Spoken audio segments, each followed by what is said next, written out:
धारा 370 अलगाववाद को बल देती थी और अलगाववाद के कारण आतंकवाद खड़ा हुआ। अभी भी मैं कहता हूं वापिस आइए, वरना जितने बचे हो इतने भी नहीं बचोगे। अगर अभी भी इस फैसले को चिपक कर रहना चाहते हो तो देश की जनता देखती है 2024 में दो हाथ भी हो जाएंगे और जनता का परिणाम भी आ जाएगा और मोदी जी तीसरी बार प्रधानमंत्री। अनुच्छेद 371D के तहत राष्ट्रपति द्वारा शक्ति का प्रयोग दुर्भावनापूर्ण नहीं है, उसको भी सुप्रीम कोर्ट ने होल्ड कर दिया है। माननीय सुप्रीम कोर्ट ने यह भी होल्ड कर दिया है कि क्योंकि जब अब धारा 370 समाप्त हो चुकी है, अब जम्मू कश्मीर के संविधान का कोई अस्तित्व नहीं रहता है। मान्यवर, न्यायालय ने चुनाव कराने के लिए भी चुनाव आयोग को निर्देश करे। मान्यवर, बहुत सारे लोग अब इसमें तो इतना सारा लूट गया, जो दावे थे सारे खारिज हो गए। तो एक पूंछ पकड़कर मैंने बाइट देखा करते हैं, क्या पूंछ पकड़ते हैं कि चुनाव आयोग ने ऑर्डर कर दिया। अरे भाई, क्या ऑर्डर करा? मैंने स्वयं कहा है कि हम चुनाव कराएंगे, इसमें कौन सी बड़ी बात है? इसी सदन में कहा है, लोकसभा में करा है, एज ए गृह मंत्री ऑन रिकॉर्ड करा है। उन्होंने कहा कि भाई राज्य का स्टेटस वापिस देंगे, तो ये भी मैंने कहा है कि अप्रोप्रिएट टाइम पर राज्य का स्टेटस हम वापिस देंगे। और सुप्रीम कोर्ट ने भी ये जो कहा है उसमें मेरे सदन में के बयान को और सॉलिसिटर जनरल के सुप्रीम कोर्ट के सामने बयान को कोट करते हुए कहा है। अब मुझे कोई समझाए इसमें विजय कहां से हुई है? घोर पराजय में विजय कैसे ढूंढना, इसकी कला कोई आप लोगों से सीख ले साहब। इतने बड़े घोर पराजय विजय कैसे ढूंढना, इसका कोई अभ्यास वर्ग साहब रखना चाहिए साथ साथ में। ये बहुत बड़ी कला है।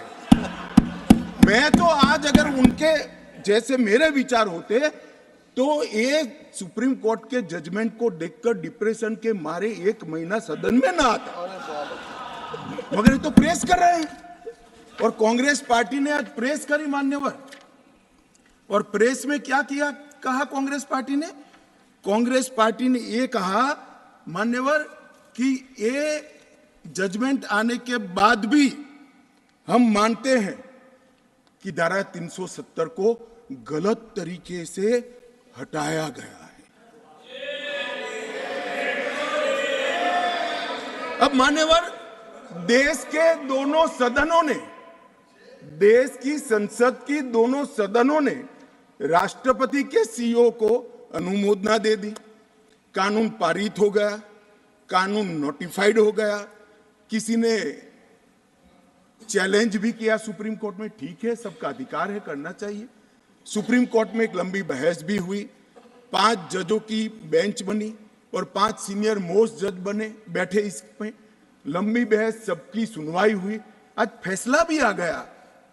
मगर ये फैसले के बाद भी ये कहते हैं कि हम इसको नहीं मानते हैं और हम मानते हैं कि धारा 370 गलत तरीके से हटाया गया है।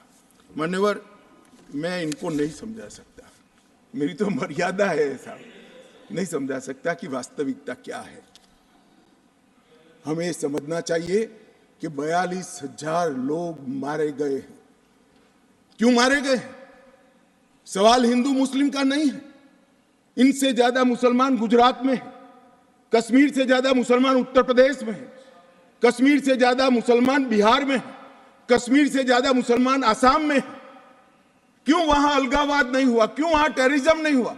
बाउंड्री का भी सवाल नहीं है साहब। कई ऐसे राज्य हैं, राजस्थान की बाउंड्री भी पाकिस्तान से लगती है, गुजरात की बाउंड्री भी पाकिस्तान से लगती। क्यों हुआ?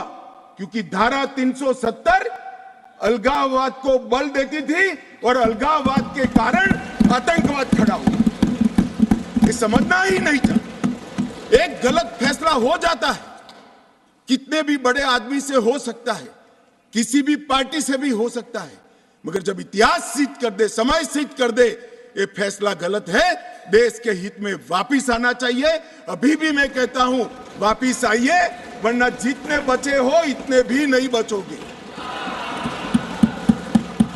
अगर अभी भी इस फैसले को चिपक कर रहना चाहते हो तो देश की जनता देखती है, 2024 में दो हाथ भी हो जाएंगे और जनता का परिणाम भी आ जाएगा और मोदी जी तीसरी बार प्रधानमंत्री